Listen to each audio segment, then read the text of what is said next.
बेटा ये भी चल रहा है हमारा, वही सीरीज चल रही है 2025 के 28 जैन के शिफ्ट 1 की। तो अब आप देखिए क्वेश्चन दिए, ये क्वेश्चन हम एक मतलब अच्छा क्वेश्चन मान सकते हैं इसको, थोड़ा सा टफ क्वेश्चन मान सकते हैं, इसमें गलत होने के चांसेस हैं। हालांकि अगर आपको कंफर्म हो तो आप क्वेश्चन को सही भी कर सकते थे और गलत भी नहीं है, मतलब दो नजरिए हैं इस क्वेश्चन को देखने के।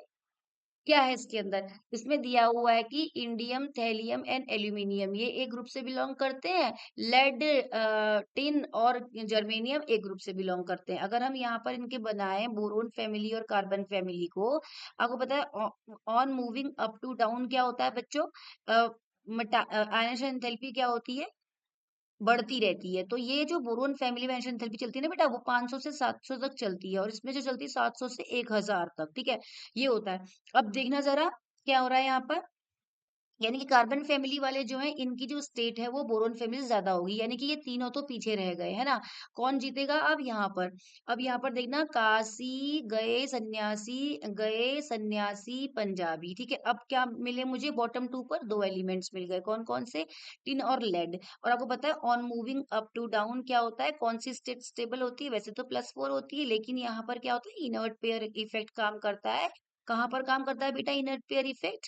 वो काम करता है बॉटम टू एलिमेंट में, ग्रुप 13 से लेके 17 तक। उसमें क्या होता है? ग्रुप नंबर -2 इलेक्ट्रॉन स्टेबल हो जाते हैं, यानी कि यहाँ पर +2 वाली वैलेंसी स्टेबल होगी। तो लेड आपको मिलता है +2 और +3 स्टेट में, तो +2 वाला यहाँ पर स्टेबल होगा और हाईएस्ट इसकी एंशन एंथैल्पी होगी। तो +2 अगर आप देखें तो आपका क्वेश्चन ये भी खत्म हो सकता है। देखिए, लेड हाईएस्ट होगा, कार्बन फैमिली ज्यादा होती है बोरोन फैमिली से एंशन एंथैल्पी में, और लेड की +3 नहीं बेटा, +4, ये थोड़ा गलत हो गया, ध्यान रखेंगे, +4 फ्लो में।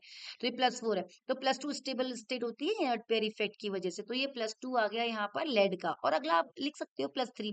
बट अगर बच्चा ज्यादा सोचे तो बोलेगा यार इंडियम में भी तो लगता है इनर्ट पेयर इफेक्ट, इसकी भी तो ग्रुप -2 होनी चाहिए, मतलब इसकी भी तो ग्रुप नंबर 3 है, इसका 13 है, मतलब 2 तो +1 स्टेट होनी चाहिए। अगर यहाँ पर टीचर ने दिया होता कोई ऑप्शन +2 और +1, है ना, तो आप उसको सही करके आते और वो गलत चांसेस होता करने के। हालांकि बच गए आप, यहाँ पर +2 दिया है तो दूसरे के बारे में आपको सोचने की जरूरत ही नहीं थी, और लैड का भी यहाँ पर कुछ ऐसा कंफ्यूजन कर नहीं रखा है।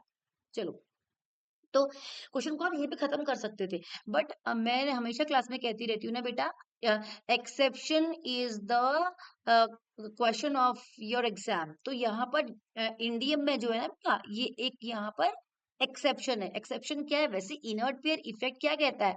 इनर्ट पेयर इफेक्ट की वजह से यहाँ पर इंडियम की +1 स्टेट क्या होनी चाहिए? स्टेबल होनी चाहिए, इट मस्ट बी स्टेबल। लेकिन यहाँ पर +3 होती है, ऐसा क्यों होता है? क्योंकि इनर्ट पेयर इफेक्ट में क्या होता है कि वो, भाई हर काम करने में तो एनर्जी लगेगी ना, एलिमेंट्स में सब कुछ एनर्जी तो है यहाँ पर। तो जो 5p ऑर्बिटल में 2 इलेक्ट्रॉन्स होते हैं ना बेटा, इनको इनर्ट पेयर इफेक्ट की वजह से ये स्टेबल करता है, उसमें भी कोई एनर्जी लगती है, ठीक है? अब इनर्ट पेयर इफेक्ट क्या कहता है कि तू +1 को स्टेबल करो, लेकिन यहाँ पर एक और जब वो स्टेबल होने के लिए इंडियम आउटर मोस्ट से 5s में 2 और 5p में जो 1 इलेक्ट्रॉन होता है, इन तीनों को देता है। इन तीनों को देने में जो एनर्जी होती है वो इनर्ट पेयर इफेक्ट की वजह से, मतलब कि इन 2 p इलेक्ट्रॉनों को स्टेबलाइज करने में जो एनर्जी लगती है उस एनर्जी से कम होती है। तो इंडियम को लगता है कि भैया मुझे 3 इलेक्ट्रॉन देने में कम एनर्जी लूज करनी पड़ रही है, इन स्पाइट ऑफ इन 2 इलेक्ट्रॉनों को स्टेबल करने के लिए क्यों पकड़ के रखूं, उनको जबरदस्ती दे देता हूँ। तो इंडियम क्या करता है, यहाँ मेरी एनर्जी कम वेस्ट हो रही है तो वो दे देता है तीनों के तीनों इलेक्ट्रॉन, और +3 बनकर स्टेबल हो जाता है। बाहर में जाए दुनियादारी, उसे वो क्या जानता है हमको कि हमें पढ़ने में कितनी परेशानी हो रही है एक्सेप्शंस को। पर उसे पता है कि उसे स्टेबल होना है, तो उसने प्लस तीनों के तीनों देकर +3 को स्टेबल कर दिया। और देखो inert pair effect generalise term हम बोलते हैं कि बॉटम टू एलिमेंट में ग्रुप -2 वैलेंसी मतलब कि स्टेबल हो जाती है। यहाँ पर भी आप हमें एक एक्सेप्शन में देखने को मिलता है इंडियम, तो इंडियम की +3 स्टेबल हो जाती है, इसलिए इसका आंसर 1 ही है। आंसर तो आप पहले ही कर चुके थे, बट मैंने इसको इतना बढ़ाया इसलिए कि आपको पता चल जाए कि इंडियम में +3 स्टेट क्यों स्टेबल होती है, ठीक।